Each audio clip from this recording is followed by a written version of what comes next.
વડોદરાની સાવલી નગરપાલિકા વિરુદ્ધ માર્ગ અને બાંધકામ વિભાગની માલિકીની જગ્યામાં અને ખાનગી જમીન પર પેવર બ્લોકની ગેરકાયદેસર કામગીરીના આક્ષેપ ઊભા થયા છે.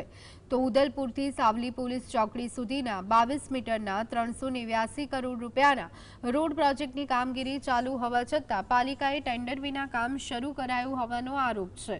વિપક્ષના નેતા હસમુખ પટેલે મુખ્યમંત્રી સ્વાગત ઓનલાઈન પોર્ટલ પર આ મુદ્દે ફરિયાદ કરી.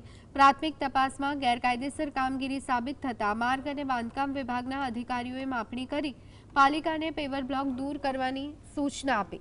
લાખોના ખર્ચે આ ભૂલ પાલિકાને ભારે પડી અને માર્ગ મકાન વિભાગની બેદરકારી પર પ્રશ્ન ઊભા થયા. આરએનબી વિભાગમાં અને પ્રાંત અધિકારીમાં સ્વાગત ઓનલાઈન કમ્પ્લેન કરેલી જે પેવર બ્લોક માટેની એ સ્થળ ઉપર તપાસ કરતા આરએનબી વિભાગના ખાલી સામાન્ય એક સક્ષમ અધિકારી ન આવવાને બદલે કર્મચારીને મોકલેલ હતો. નગરપાલિકાના ચીફ ઓફિસર પણ હાજર નહોતા. પણ સ્થળ પર તપાસ કરતા 10 થી 12 ફૂટ છેક સાવલી પોલીસ સ્ટેશનથી લઈ કુચા ચોકડી સુધીને પેવર બ્લોક વધારાના નાખવામાં આવેલા છે. જે માપતા અને દબાણ દૂર કરવાની આજે બાહેધરી આપેલી છે. જે અમારું એટલું કહેવું છે કે દિન 10માં આ જો પેવર બ્લોક કાઢવામાં નહીં આવે તો અમે ગાંધી ચિંધ્યા ફરી માર્ગે આંદોલન કરીશું અને સ્વાગત ઓનલાઈન ફરી કમ્પ્લેન કરીશું કે ભાઈ અમને સંતોષકારક જવાબ